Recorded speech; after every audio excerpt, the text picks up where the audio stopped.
کہ ہم جس طرف جا رہے ہیں، ہماری جو سارا ڈیولپمنٹ کا پروگرام ہے وہ جائے گا ہی اس طرف، ان علاقوں میں جو پیچھے رہ گئے۔ میں کیونکہ آج میرے فوجی بھی سامنے کھڑے ہیں، جوان سامنے کھڑے ہیں، میں ساری اپنی قوم کو اہمیت بتانا چاہتا ہوں کہ کتنا ضروری ہے ایک مضبوط فوج کی، ایک مضبوط فوج کا ہونا پاکستان کے لیے۔ یہ میں اپنی ساری قوم کو بھی بتانا چاہتا ہوں۔ آج اب ساری مسلمان دنیا میں دیکھیں، شروع کریں لیبیا سے، پھر صومالیہ پہ جائیں، پھر سیریا جائیں، پھر یمن جائیں، پھر افغانستان کو دیکھیں، پھر عراق کو دیکھیں، تباہی مچی ہوئی ہے، یا جنگیں ہو چکی ہیں یا ہو رہی ہیں، لیکن عوام مشکل میں ہے، مشکلوں کا سامنا کر رہے ہیں لوگ۔ اور اس کے بعد یہ دیکھیں کہ ہمارے ملک کا جو اس وقت ہمسایہ ہے، ہندوستان میں آج وہ حکومت آئی ہے جو پچھلے 73 سال میں سب سے زیادہ انتہا پسند، مسلمانوں سے اور پاکستان سے نفرت کرنے والی، جو وہ ہندوستان میں مسلمانوں سے کر رہے ہیں، جو دو انہوں نے قانون بنائے، سٹیزن شپ لا اور ایک اور رجسٹریشن لا، یہ ہیں ہی مسلمانوں کی طرف کہ ان کو ایک برابر کا شہری ہندوستان میں نہ سمجھا جائے۔ اور جو انہوں نے کشمیر میں کیا 5 اگست 2019 کو، کسی ہندوستان کی حکومت نے وہ نہیں کیا کشمیر کے لوگوں سے جو اس انتہا پسند، ریسسٹ، ٹوٹیلیٹیرین، جو ریشل سپریمیسی میں بلیو کرتی ہے، باقی انسانوں کو برابر نہیں سمجھتی، ہندوتا کا جو نعرہ لے کے آئی ہے۔ انہوں نے جو کشمیریوں پہ ظلم کیا، کبھی اس طرح کا ظلم پہلے نہیں ہوا۔ تو اس تناظر میں دیکھنا چاہیے کہ کتنی ضرورت ہے آج ہمیں ایک مضبوط پاکستان کی فوج کی اور سیکیورٹی فورسز کی۔ کوئی ہفتہ نہیں گزرتا جب ہمارے سیکیورٹی فورسز اپنی جان کی قربانیاں نہیں دیتے۔ پرانے قبائلی علاقہ جو مرج ڈسٹرکٹس ہیں، اب ادھر سے لے کے اب بلوچستان، کراچی میں بھی کبھی کبھی ایک پورا پلان سے پاکستان کے خلاف دہشت گردی کی جا رہی ہے۔ اور کون ان کے سامنے کھڑا ہے؟ ہمارے فوجی، ہماری سیکیورٹی فورسز، جو اپنی جان کی قربانیاں دیتی ہے۔ اور ہم وہ خوش قسمت ملک ہیں کہ جو پچھلے 15 سال میں جس طرح کی 15 سال میں دہشت گردی پاکستان میں ہوئی، اور جو ہمارے دشمنوں نے پورا فائدہ اٹھایا اس سے اور ہمیں ڈی سٹیبلائز کرنے کی کوشش کی، ہم اپنی آج سیکیورٹی فورسز کو داد دیتے ہیں کہ ان کی وجہ سے آج پاکستان محفوظ ہے، اور ان کی وجہ سے، ان کی قربانیوں کی وجہ سے آج ہمارا وہ حال نہیں ہے جو کئی اور مسلمان ملکوں کا حال ہے۔ اور ہمیں یہ بھی پتہ ہے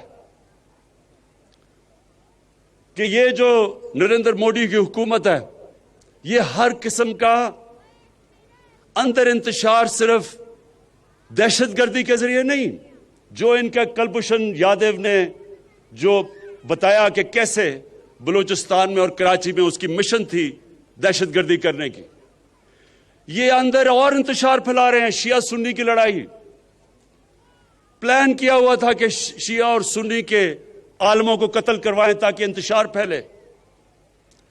اور وہ بھی میں آج داد دیتا ہوں اپنی انٹیلیجنس ایجنسیز کو کہ جنہوں نے بہت ان کے پروگرام تھے انتشار پھیلانے کے، وہ پاش کیے۔ میں آج جو آخر میں بات کرنا چاہتا ہوں وہ ایک آج کل کے دنوں میں ایک پورا پلان بنا ہوا ہے. ہمارے وہ لوگ جو کہ اپنے آپ کو ڈیموکریٹس کہتے ہیں, سیاستدان کہتے ہیں, وہ پوری طرح آج ہماری پاکستانی فوج کے اوپر اور پاکستان کی عدلیہ کے اوپر انہوں نے پورا ڈسکریڈٹ کرنے کا ان کو پروگرام بنایا ہوا ہے. لیکن یہ کیوں ہے؟ یہ آج سب میں اپنی قوم کو بتانا چاہتا ہوں یہ کیوں ہو رہا ہے. میرا جو پہلا جب میں وزیر اعظم بنا تو جو میرا پہلا خطاب تھا اگر آپ وہ دیکھیں تو اس میں نے دو خاص طور پہ چیزیں کہی. میں نے یہ کہا کہ جن لوگوں نے 30 سال سے اس ملک کو لوٹا ہے, 30 سال سے اس ملک کا پیسہ چوری کر کر کے باہر لے کے گئے ہیں, یہ سب اکٹھے ہو جائیں گے. یہ اکٹھے میرے خلاف اس لیے ہوں گے کہ ان کو پتا ہے کہ میرے تو 24 سال کی کیمپین ہی یہ تھی کہ اس ملک میں کرپشن کا سامنا کریں. جب تک کرپشن ہے ملک آگے نہیں بڑھ سکتا. اور میں نے کہا یہ سب اکٹھے ہوں گے. اور میں نے دوسری بات کہی کہ جس چیز میں پاکستان کا فائدہ ہے اس چیز میں ان کا نقصان ہے, اور جس چیز میں ان کا فائدہ ہے وہ پاکستان کو نقصان ہے. یہ چاہتے ہیں کہ ان کی ساری کرپشن جو انہوں نے اس ملک کا پیسہ لوٹ کے باہر لے کے گئے ہیں, یہ چاہتے ہیں کہ کسی نہ کسی طرح مجھے بلیک میل کریں اور میں ان کو NRO دے دوں, یعنی کہ ان کو معاف کر دوں جو انہوں نے اس ملک کا پیسہ چرایا. پاکستان کا فائدہ ایک چیز میں ہے کہ یہاں قانون کی بالادستی قائم ہو, طاقتور اور کمزور کے لیے قانون بنے. یہ نہیں کہ صرف بیچارے وہ لوگ جو مجبوری میں چوری کرتے ہیں وہ جیلوں میں جائیں اور بڑے بڑے ڈاکو ان کو NRO مل جائے اور وہ دندراتے پھریں اور وہ بار بار آگے پھر ملک کو لوٹیں. قانون کی بالادستی کا مطلب کہ طاقتور اور کمزور کے لیے ایک قانون. اگر طاقتور چوری کرتا ہے تو اسی طرح اس طرح احتساب ہو جو عام آدمی کا ہوتا ہے. تو یہ میں نے کہا کہ ان کا جو انٹرسٹ ہے وہ پاکستان کے انٹرسٹ کے خلاف ہے, اور یہ آج ثابت ہو رہا ہے. سب اکٹھے بھی ہو گئے ہیں اور پوری طرح بلیک میل. پہلے انہوں نے مجھے بلیک میل کرنے کی کوشش کی معاشیت پہ, الیکشن جی غلط ہو گیا, ہم نے کہا کھول دو الیکشن, ادھر سے بھی بھاگ گئے. معاشیت اللہ کا شکر ہے کہ ایک وہ ملک کے چھوڑ کے گئے تھے جس کا دیوالیہ نکلا ہوا تھا, اللہ کا کرم ہے کہ وہ بھی صحیح طرف لگ گیا ہے. اس کے بعد کرونا کے اوپر انہوں نے کوشش کی. آج دنیا اکنالج کرتی ہے کہ جس طرح پاکستان کرونا سے نکلا ہے شاید ہی کوئی اور ملک نکلا ہو. پھر فیٹف کے اوپر جو ہندوستان پوری کوشش کر رہا تھا کہ پاکستان کو فیٹف میں بلیک لسٹ کروائیں, اس پہ بلیک میل کرنے کی کوشش کی, اس میں بھی میں بلیک میل نہیں ہوا. تو اب انہوں نے پاکستانی فوج کی طرف, پاکستان کے آرمی چیف, ISI کے چیف کے اوپر اب انہوں نے بندوقیں تانی ہوئی ہیں. پہلے تو میں آج اللہ کا خاص شکر ادا کرتا ہوں کہ اگر یہ ISI کے چیف کو اور آرمی چیف کے خلاف بات کر رہے ہیں, اس کا مطلب میں نے بالکل ٹھیک ان کو منتخب کیا. یہ میری سلیکشن بالکل ٹھیک تھی, کیونکہ اگر یہ ڈاکو ان کے خلاف بول رہے ہیں اس کا مطلب وہ ٹھیک لوگ ہیں. دوسری, میں آپ سب کے لیے, اپنی قوم کے لیے ایک چیز کہنا چاہتا ہوں کہ آپ اگر اسلام کی تاریخ پڑھیں, بر صغیر میں مسلمانوں کی تاریخ پڑھیں, تو مسلمان بہت کم, جب مقابلہ ہوتا تھا دشمن کا اور مسلمانوں کا, ڈٹ کے مقابلہ کرتا تھا مسلمان. لیکن نقصان مسلمانوں کو تب سب سے زیادہ پہنچایا